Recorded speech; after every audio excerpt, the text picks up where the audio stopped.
Whew. Hmm.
Oh, wow! Gath is teacher's pet? What a waste. What a waste.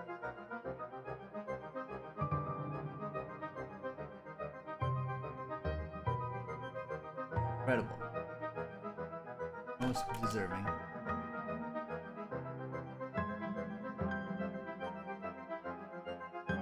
Oh, wow, Gath. Just go, just ruin it. Just ruin. Let's see.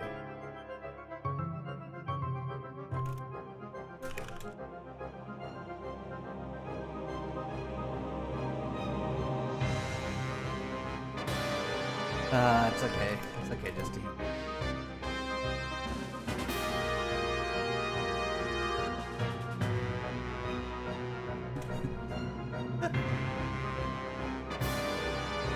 Alright. Okay, today's a concentration. Let's ask if people are ready to concentrate.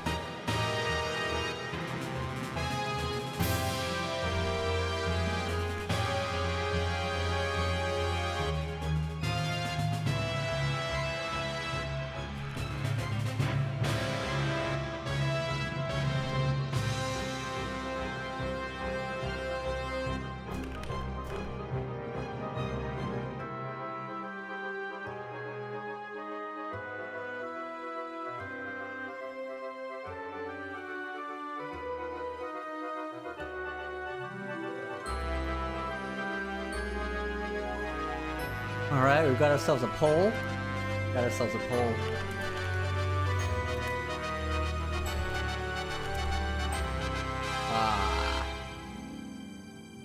Oh, hey Crow. What's going on, Crow? Honorary class member.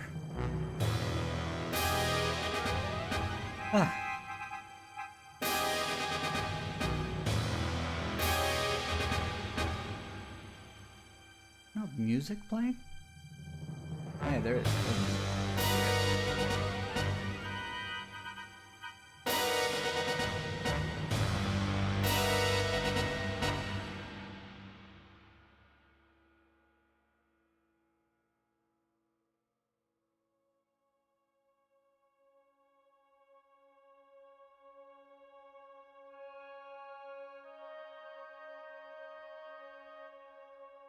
Oh, it's time.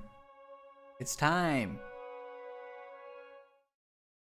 It's time to start class. Okay, let's put this garbage music on. Hold on.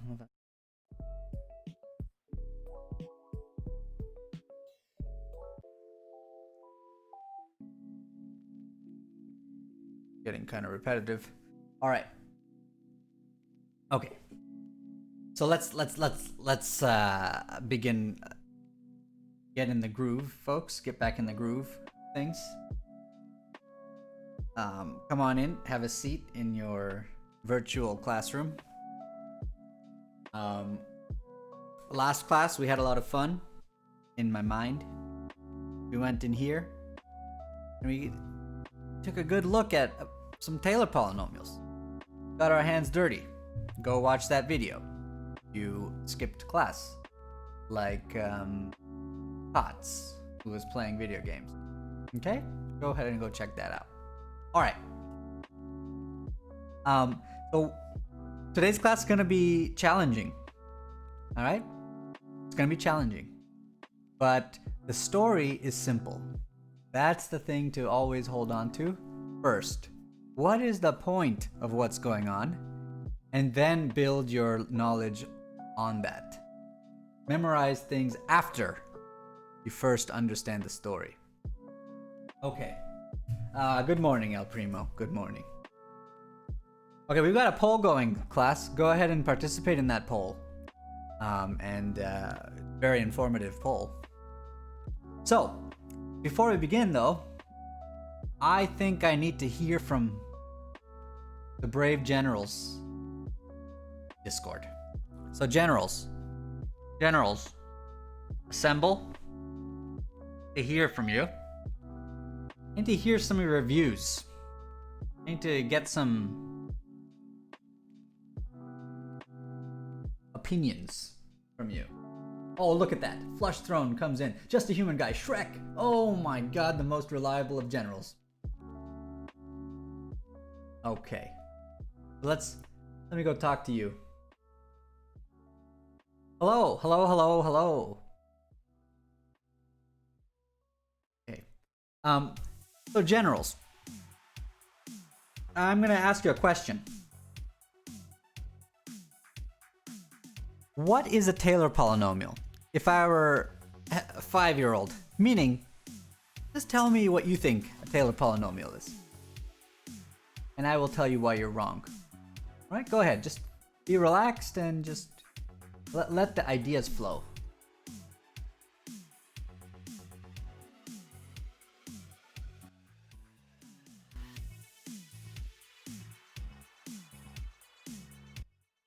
Nobody? So let me get this straight. Let me get this straight, generals. You all went into the Discord. And then you just kept your mics muted. Am I getting this straight? So you go in and you just keep the mic muted. As if that counts. Good. Good thinking, generals. Good thinking. Look, my roommate took the mic home for the weekend, so I have no way of communication. Okay, one person has a viable excuse. You're excused, General blank, not to identify you. Okay, fine. How about all 30 of the remaining people?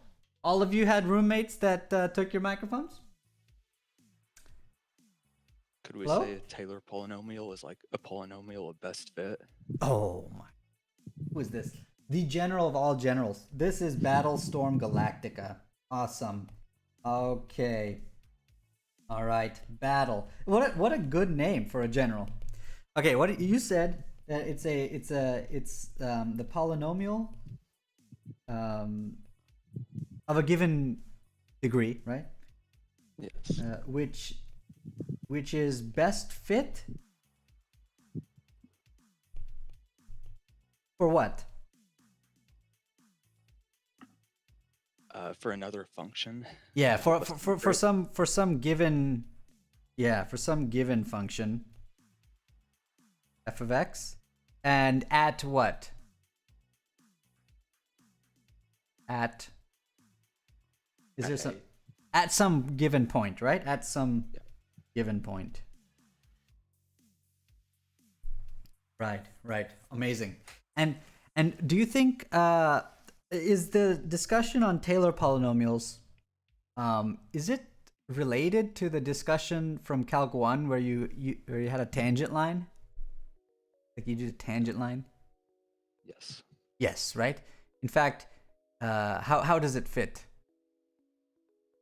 Well, we have to find the tangent line for Taylor polynomials.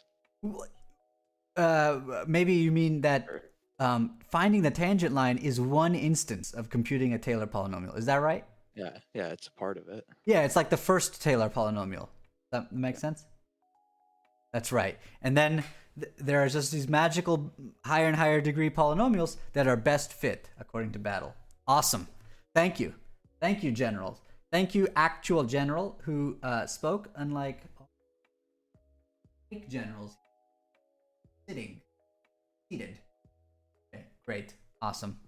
Great. Okay, so let me get out of here now. I guess technically I heard from the generals. Out of here. Thank you, Battle. Alright, so Battlestorm Galactica comes in, saves the class. Alright, so basic question remains though. When we say that it's the best approximation of a given complicated function using a polynomial, how good is that best? What do we mean? How bad is the approximation? How far does the Taylor polynomial stray from the given function where you're concentrating? How bad is the replacement? And so that brings us to this very important discussion, folks. That is the discussion of bounding the error. This discussion comes out every time you have a situation where you've found a way to approximate a complicated thing with a class of things that you like way more, like polynomials. This is a classic situation. Can you control how wrong you will be if you replace a function with its Taylor polynomial? Okay, so let's keep going. Let's just let me now tell you this grand, amazing theorem, which tells you how wrong a Taylor polynomial is. So here's the Mouthful Theorem, and we're gonna parse it together. Okay, let me look at the result of this poll, see what mode my students are in. Look at this. Oh, it's close. Okay, most students are brave and they just want to see me really flex and exercise their brains. Okay, get ready. Get a protein bar, shake, and let's go. Mouthful Theorem. Suppose f of x is any function we ever consider in the class. Yeah, I don't want to spend time on that. Good ones. E to the x, cosine x, all the ones on your calculator. Just that one. And suppose you have a point you're concentrating. X equals a. That function. Okay, good. That's good. We got it. Easy. Okay, we're looking at a function. Very complicated. Nice and differentiable, probably. That's good. And we're looking at this point. X equals a. Oh, right here. Okay. Next. Suppose t sub n is the nth Taylor polynomial approximation of this function at that point. Okay, fine. Let's do that. T sub n will be green. Okay, T sub n. Let's just draw some cartoon. Okay. Oh, okay, maybe it's this one. This might be T sub 2. Look, it's a parabola. See?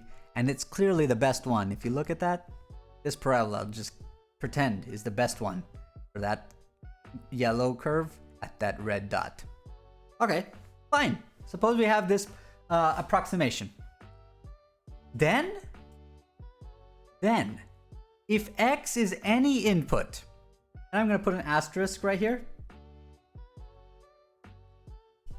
But forget about it. Just say if n is any place that you'd like to plug in, then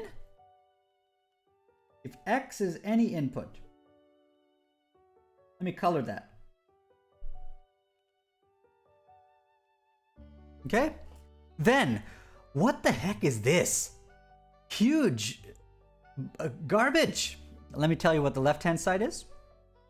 Left-hand side is the error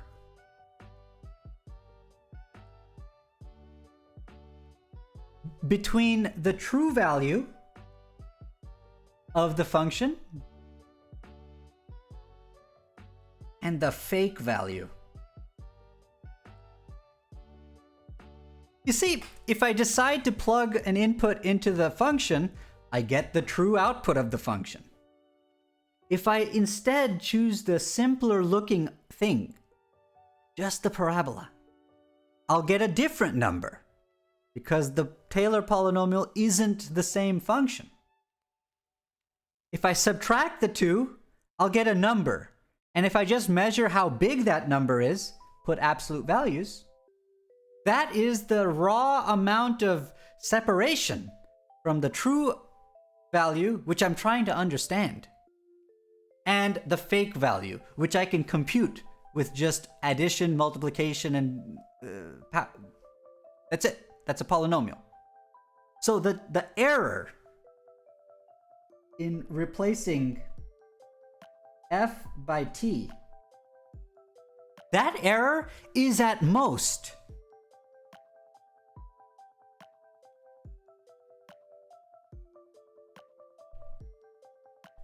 I just want to pause here. This is really good. Why do you want to guarantee that the error is at most some blob? Because then you can gain confidence, that much confidence, that the true measurement is at most this far away from the false, fake, easy measurement. It's great that our inequality is going that way because we want to control how much error there is. We want to know how small the error is. We want the error not to be beyond something. We want to know how good the approximation is. So this, whatever this is, it seems like it's going to be a useful theorem. All we need to be able to do though is parse what's on the right hand side, the bound. Okay, so now I'm gonna read this bound for you. Okay, this bound has some easy parts and one hard part. One hard part is in red, okay? The easy parts. This, it's just how far is the input that you're testing away from A. Subtraction. Okay, you can do that. Boom, boom, boom, yeah. Raise it to the n plus 1, take the absolute value, the raw distance, raise that to the n plus 1 power. N plus 1 means one more than the approximation n that we are studying. Okay, one more than that. And that one more number, slap that factorial on the bottom. Okay, so this part, easy to plug in. But then there's just this vague number, capital K. Now I'm going to explain how to figure out what capital K is in this theorem. Where capital K is any upper bound that you can find for this quantity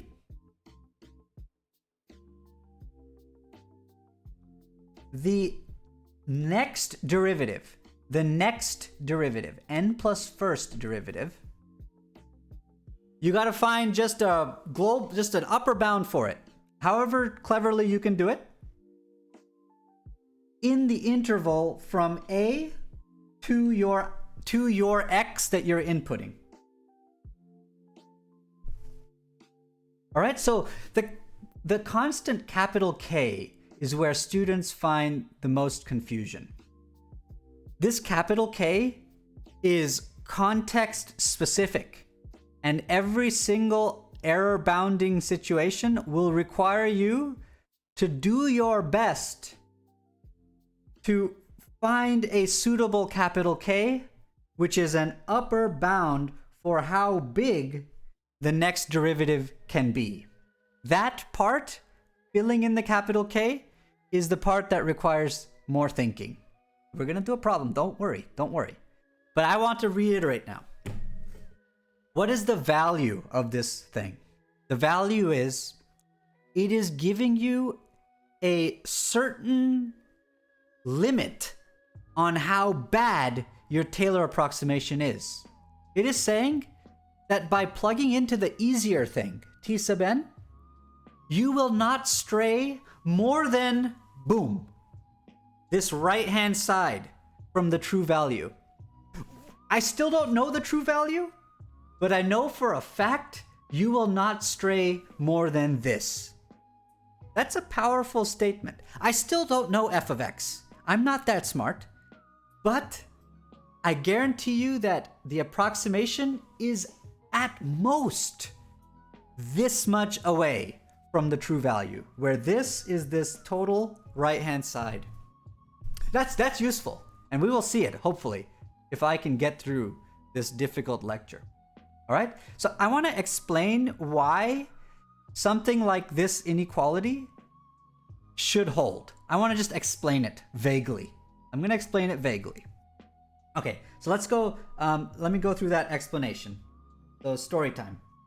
Actually, let me switch to the other screen. To the general's screen. Okay, so why is there such a magical, useful error bounding formula? Or error bounding inequality? Okay, I'm just gonna tell you a completely garbage plausibility story. Okay, let's just look at the case n equals 1. T sub 1 is the tangent line. This is what Battling Storm told us, okay? In their own words, without me having to like tease it out. All right, so the T sub 1 is just a tangent line. So let me draw a picture. Bright yellow is the complicated true function. Okay. Oh man. Oh, you want axes? Okay, here you can have your axes. There you go. Okay. Here's a very complicated function. Okay, now, let's look at this A for a moment. Let's look over here. Okay, now, T1 of A, its graph, I'll write it in green. Oh yeah, Taylor polynomials are green. I forgot. I'm gonna draw T1 where I'm concentrating at this A.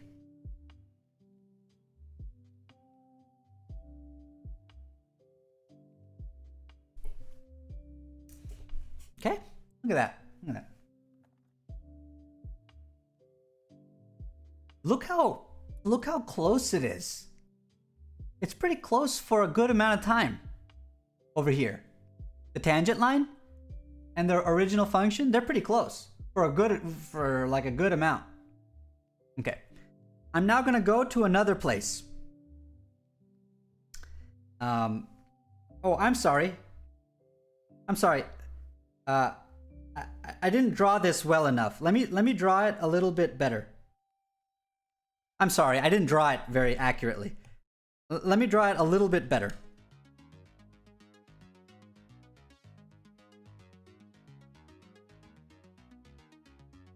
Oh, wrong color.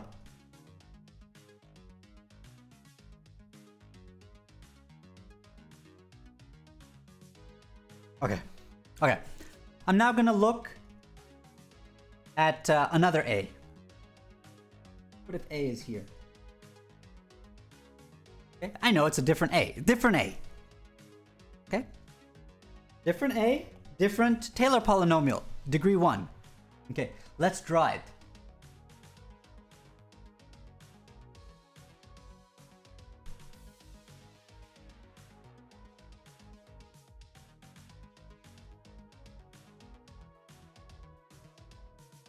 I mean, it's good for like a really small amount of time. The further you are from A, you're gonna get some really bad approximations for the yellow elevation if you just stick to the green. That's a bad trade. But what's the difference? The difference between these situations, this is bad. It's gonna be a bad approximation. Big error. This? You know, small errors. You know, just a cartoon, all right? Just giving you a vague understanding of why the various characters are showing up in this inequality. Okay. So, what's the mathematical difference between the two situations? The fancy mathematical difference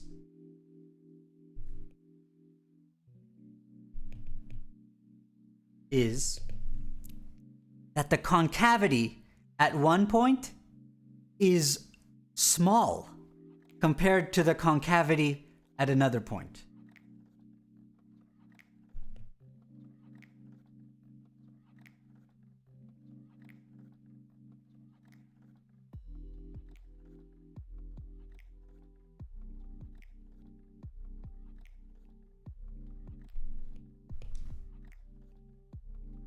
That's why the curve is turning too quickly, and that's why it's straying away from the flat tangent line more quickly at one place than the other.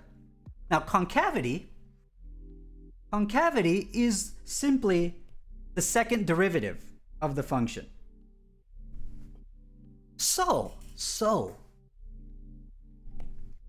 if you can control, if you understand that the concavity is not very large, if you can control, and I'm going to write control with a K, if you can control how big the concavity is, if you can bound it from above by some constant, the better you can do that, the smaller that constant is, the less bendy the function is during that period of time, wherever you're measuring, wherever you're bounding. And that will limit the ability for the function to stray away from a straight line.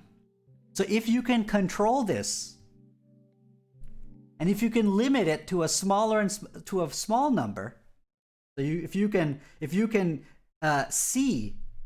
see that this is a small number, that this is not very large. And what matters? If you can see that it's not very large between the point you're concentrating at and yourself, if you can just control how concave the function is in between the A point and your point that you're trying to plug in, if you know how concave the function is in that whole interval, then you can control how far the tangent line strays away from the true function. That makes sense. If you know that the concavity cannot become 10,000 anywhere in between A and X, then that should mean that should imply something about how far the tangent line can stray from the true function. So this was the T1 heuristic reason why the second derivative is showing up as the thing to bound to bound from above, the thing to sort of understand how big it can get in the magical mouthful theorem. So I'm going to go back to that theorem, and we're going to marvel at it one last time before I go and show you how to do it with a problem. Straight from homework, Math Mama. Don't worry. Okay. We are interested in bounding the error. The error when you replace a complicated f of x at some point A with the Taylor polynomials. Polynomials, just adding and multiplying.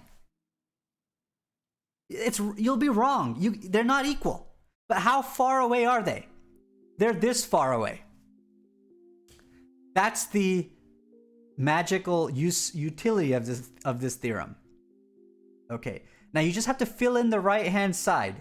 And the hardest part to fill in is this capital K constant. All right? And there's no one answer to this capital K.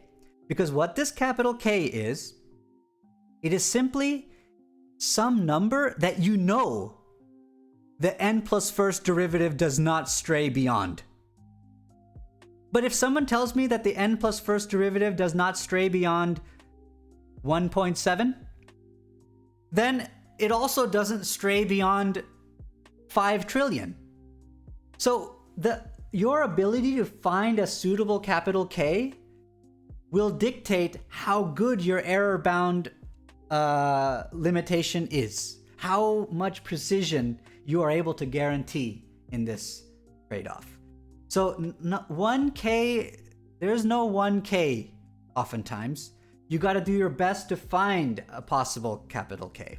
Let's do it. Let's just do an example, folks. Let's do an example before everyone starts crying. Problem straight from homework. Let me make sure. Let me just look at it. Let me just make sure I'm not cheating you. Boom, boom, boom, boom, boom, boom, boom. Yes, exactly. Math Mama. This is for Math Mama. Okay, let's go. You guys voted. You're ready to think hard. Okay, here we go. Here we go. Step 1. Write down the fifth Maclaurin. Okay, Maclaurin. There's a typo there. But Maclaurin polynomial of this function. Function is yellow. Okay, I don't know how to. Do you know how to find cosine of anything other than the things you memorized? I don't know. Geez, it would be really cool if some people figured out a way to compute cosine of stuff to really high accuracy. That would be really good. I wonder how you could achieve such a thing. Okay, let's do this. Let's do this together, folks. Actually, I already told you what it was last class, but this is worksheet. This is just worksheet math. You do the worksheet. You do the worksheet. Where you write down all the derivatives. So like, so f of x is cosine x. F prime of x is negative sine.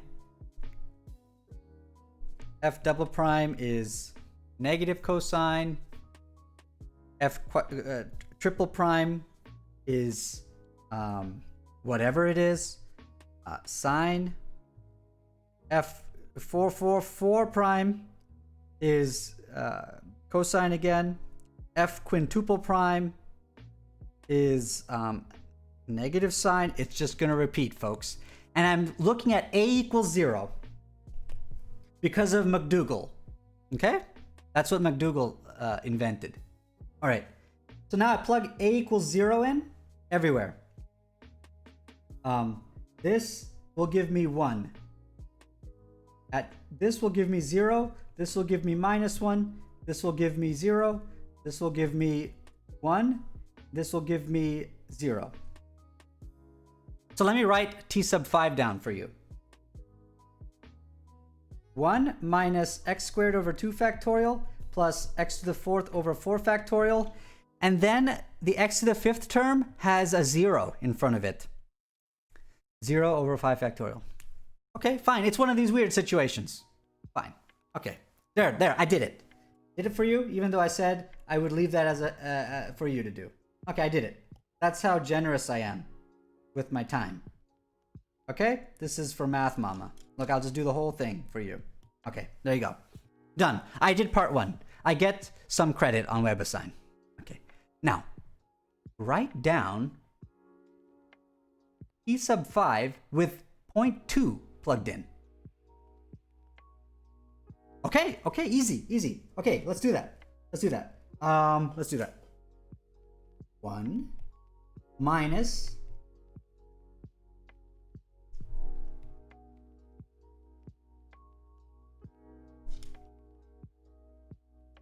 okay. Now, what operations are involved in this?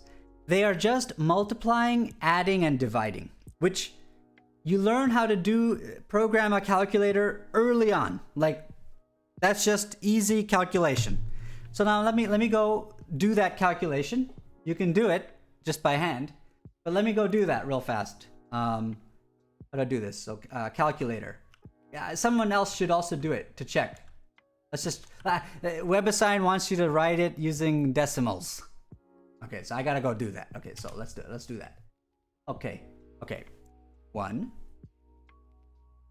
Okay, how 1 minus? How do you use a calculator? I've never used a calculator in ages. 0.2. Wow, this Google calculator is pretty good. Raised to.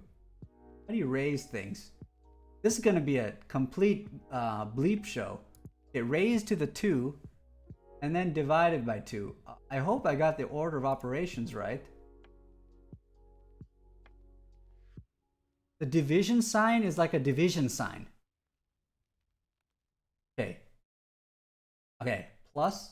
Okay, who knows whether this is gonna be right? Okay, someone else also verify. Okay, plus 0.2 to the 4 divided by 4 factorial, which is 24, equals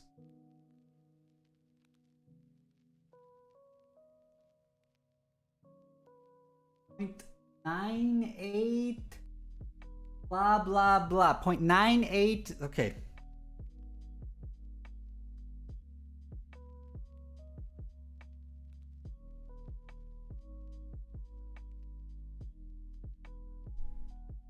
I'm pretty confident that's like this. I'm guessing it's like that. Okay, there. Notice what was involved: times, division, subtraction, adding. Okay, good, awesome. There you go. I did that. Now, is that the same as cosine of 0.2? No. Because t sub 5 is the best quintic polynomial. I mean, it happens to be degree 4, which approximates cosine at x equals 0. And we plugged in a number close to 0. So, you know, we'd expect it to be pretty close, but not equal. Okay? But how far are we from the true value? How far are we? How bad is this?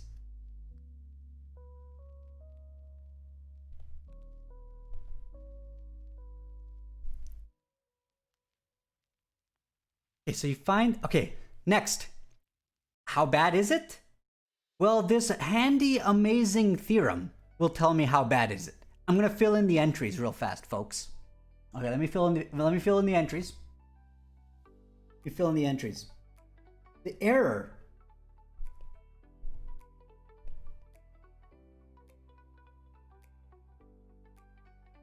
is at most k times 0.2 minus 0. Okay. Okay. I was looking at the 5th approximation, so you raise this to the 6th.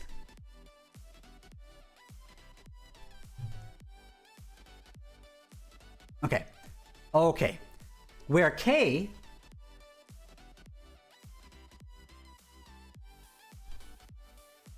is a guaranteed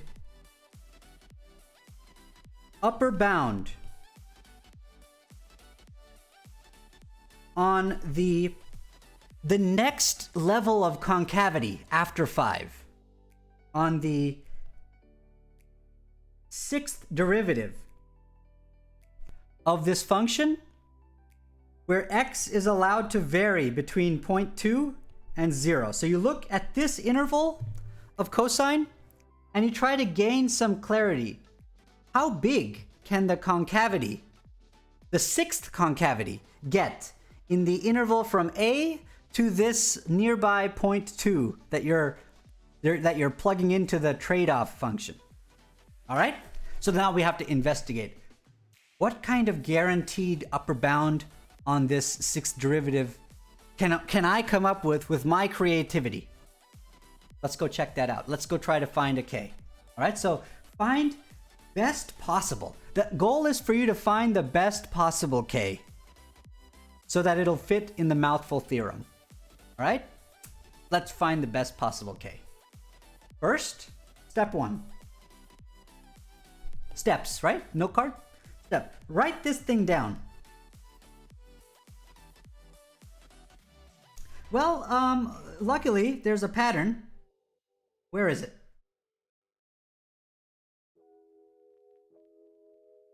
Where did it go?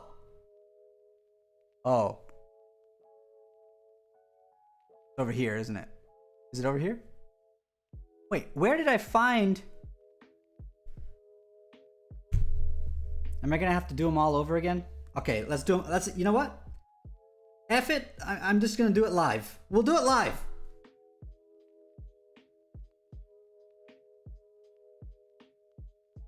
All right, we'll race. Go, go. I'm gonna race you.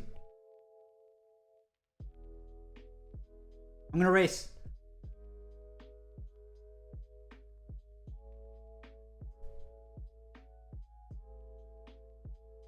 If only I were smart, I could just do this faster. But my students are smart. They realize that this has period 4. So they'll just work mod 4 and they would have gotten there. But I represent the dumber among us. I love the uneducated. Here we go. Here we go. According to me, the 6th derivative is called negative cosine. There you go. All right? I wrote that down. My task. Step 2. Task. Figure out how big, and if possible, exactly how big, the absolute value of that concavity 6 times. The concavity of the concavity of the concavity of the concavity. Something like that.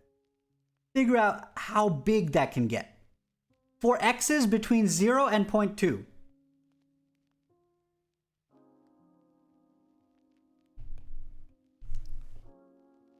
So here's the interval of numbers I will be allowed to plug into here, and I need to gain some clarity. How big can this absolute value get?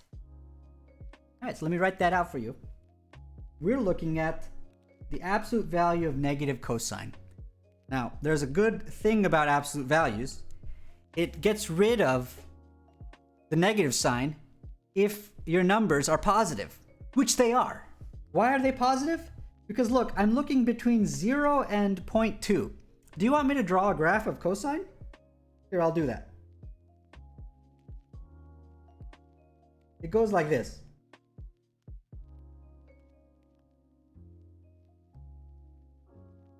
This is at 1.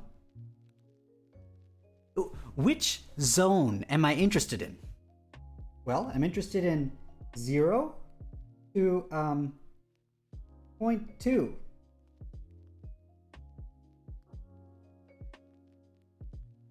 I'm only interested in cosine, which is the 6th derivative, absolute value. I'm only interested in there. How big can this get? How big? So this is my graph of f to the 6th absolute value. That's what I'm imagining. Now, how big is f to the 6th absolute value? How big does it get? Clearly, it goes as high as 1. Clearly.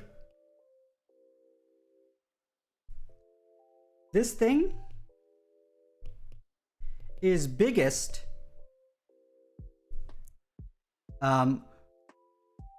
when x is 0 and its biggest value is 1. So k equals 1 works in my magic error bounding theorem.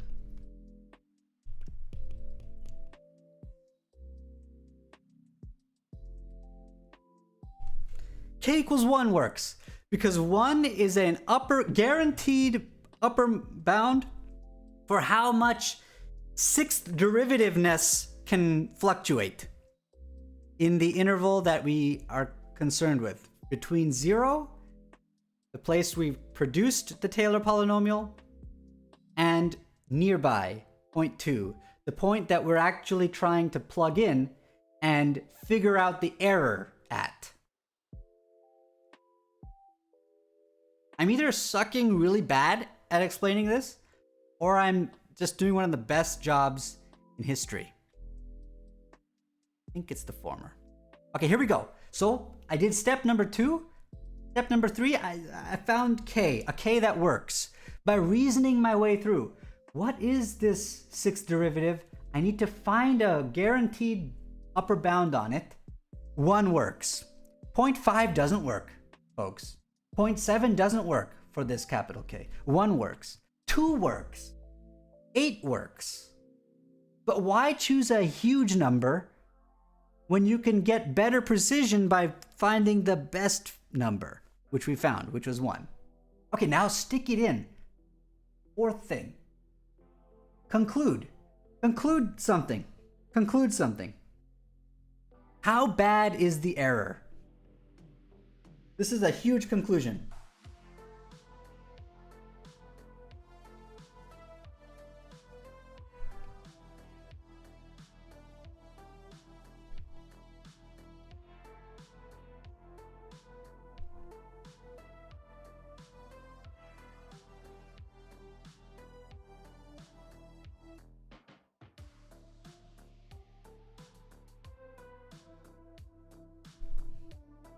Is less than or equal to 1 times 0.2 .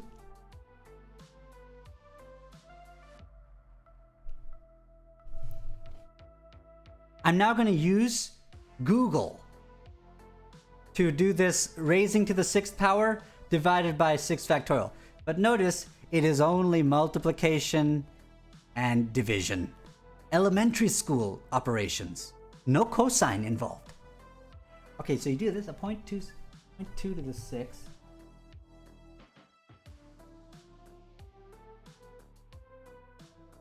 Hold on, let me clear. 0.2, 6. Divided by 720?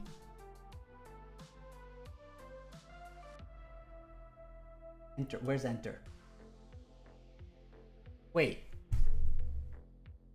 8.888 e to the minus 8?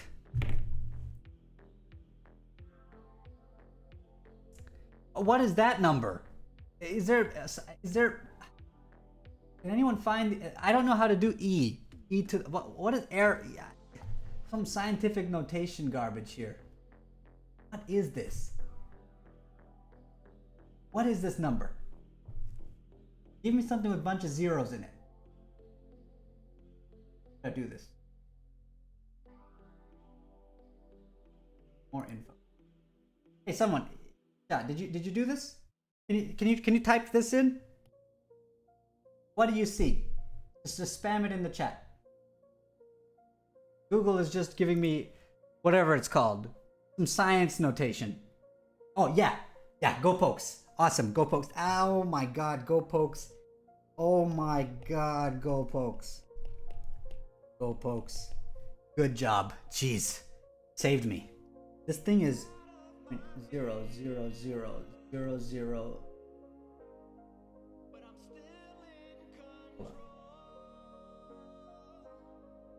If only there was a shorthand way to write this.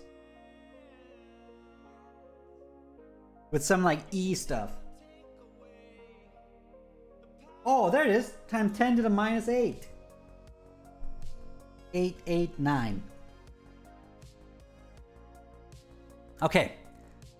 Okay. So that climax was a little bit muted by my ability to type things into a calculator. However, I want to get back to what we just did. Here's the POG conclusion. Fake news, easy to compute, which we did up here, 0.9888 this thing, you might wonder, how far is that number, which was easy to find, from cosine of 0.2? Well, I don't know what cosine of 0.2 is, folks. Nobody really knows. But what I can guarantee you is that the fake news was this far away from the true value of cosine of 0.2. That is a guarantee. Whatever cosine of 0.2 actually is, we are this close. We are within this close. 0.000000889 away from the true value of cosine of 0.2. How do we know that? We know it because this great theorem is true. This theorem, this is the utility of the bounding theorem. It tells you, look, I don't know how to plug into complicated functions like cosine, but what I can help you with is I can give you confidence in how far away your fake news polynomial is from the truth. And look how this is pretty close. Look, this is so close. This is really close. And we only had to go to the 5th Taylor polynomial. How good is it gonna get when we do the 10th Taylor polynomial? Or the 500th? It's just gonna get better and better, folks. As long as you know how to wield this theorem, as long as you understand how to get this constant k, or a potential constant k. All right, I tried my best with this hard lecture. Probably failed, as usual. But now, lecture's over, folks. Go home. I'm gonna say one more sentence.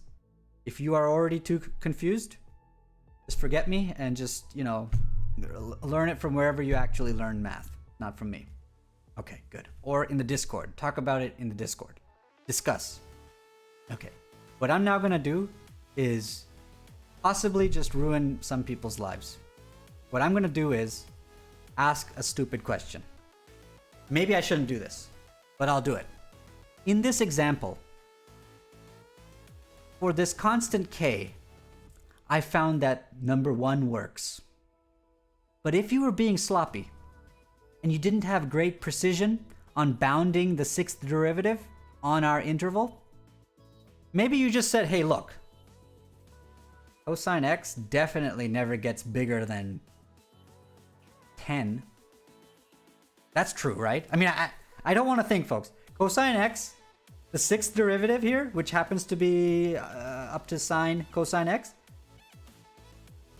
it doesn't get bigger than 10. I can bound it by 10. Okay, so you would use 10, and that's true. 10 is bigger than cosine will ever be on any interval. True. Cosine meaning the 6th derivative.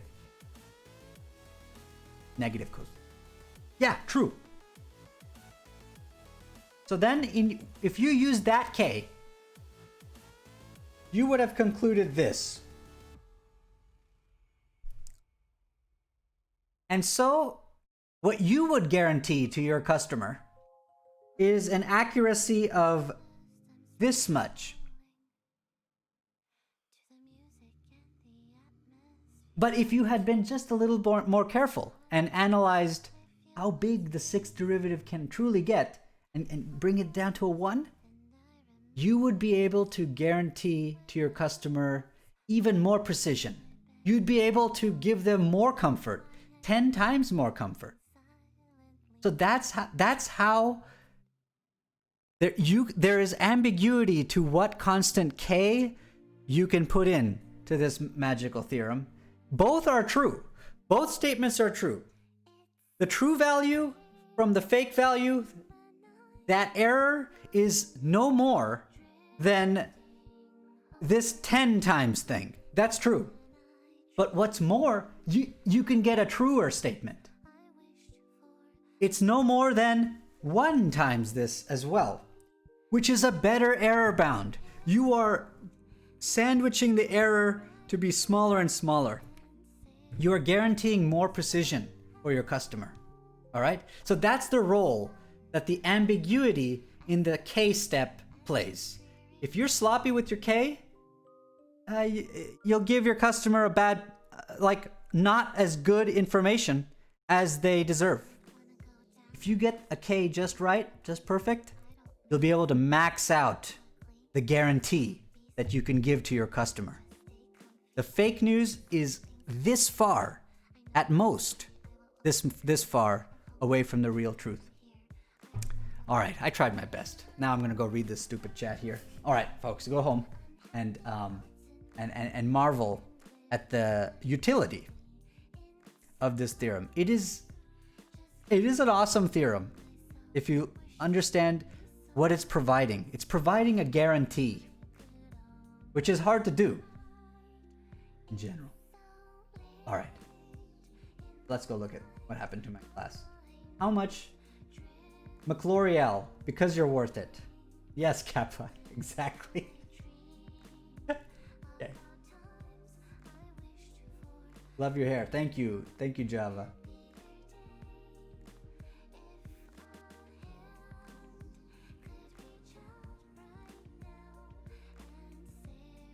Okay, a lot of smart people in class today. Today's suitable for work question: how big is it? That's what Kappa clouds. You're referring to the error, I assume. Yes.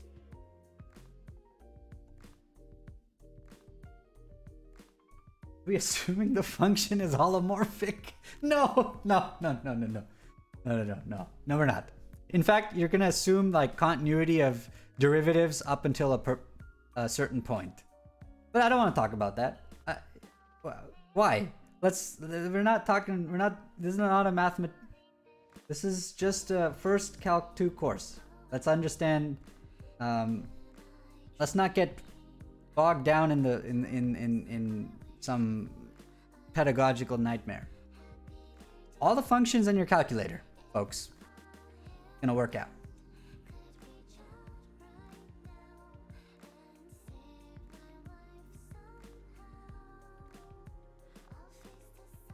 Oh wow, look at this chat. I love Calc 2. I love Calc 3.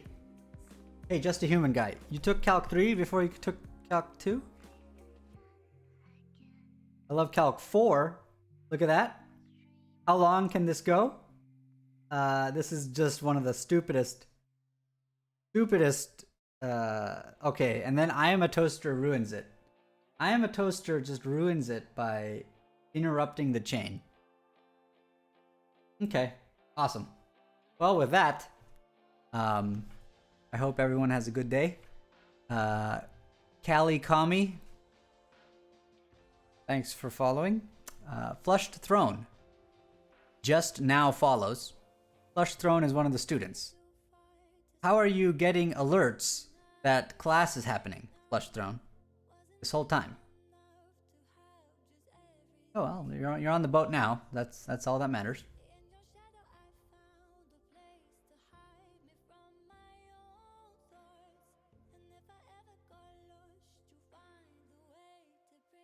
Love Calc 120 because 120 is 5 factorial. Kappa.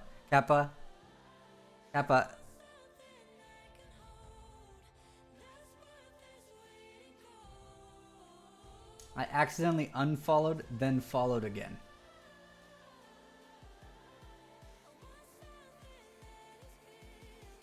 And now you're just going to inspire so many people to do the same thing. And this follow number is just going to plummet. Just watch. Good job. Good job, Flush Throne. Thank you. Alright, Just a Human wants the Twisted Cubic for the rest of their day. Let this Twisted Cubic guide you. It's this curve in the middle. It's a space curve that's twisted. And its complexity, so to speak, is 3. This is a curve close to the hearts of many people in my particular area. Because it's a first example of many things to come. Alright. Yeah, there's your Twisted Cubic. Shungite by Battling. You are officially Secretary of Defense. Battling, you are Secretary of Defense because of the bravery you showed, the commitment you showed. You aren't just empty shell of action. I mean, Meaning, you don't just go to the situation room and sit there. You go there and you talk. Battling. You're a real participant. Good. Let the 5G not disturb you today. Yeah, Secretary of Defense. That's you. Battling Storm. That's you.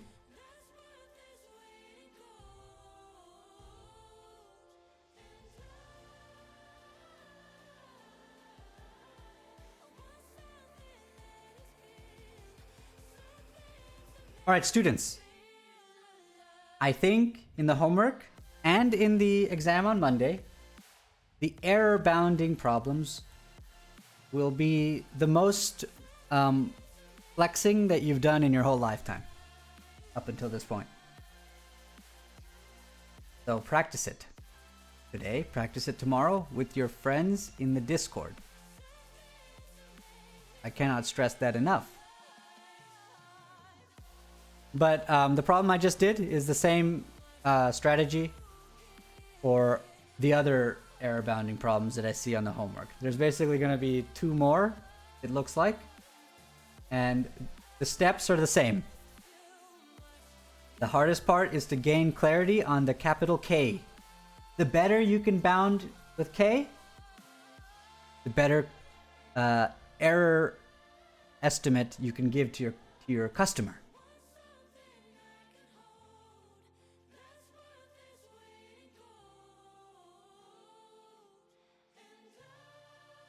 Okay, good mathematics, just a human. Good mathematics.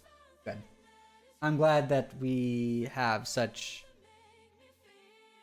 elevated discourse in were you there?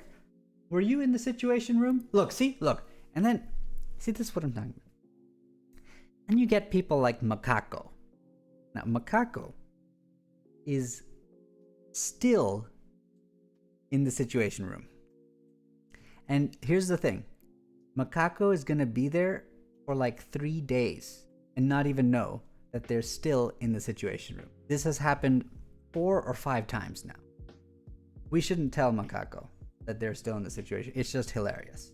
Okay, so just pay attention to that, chat.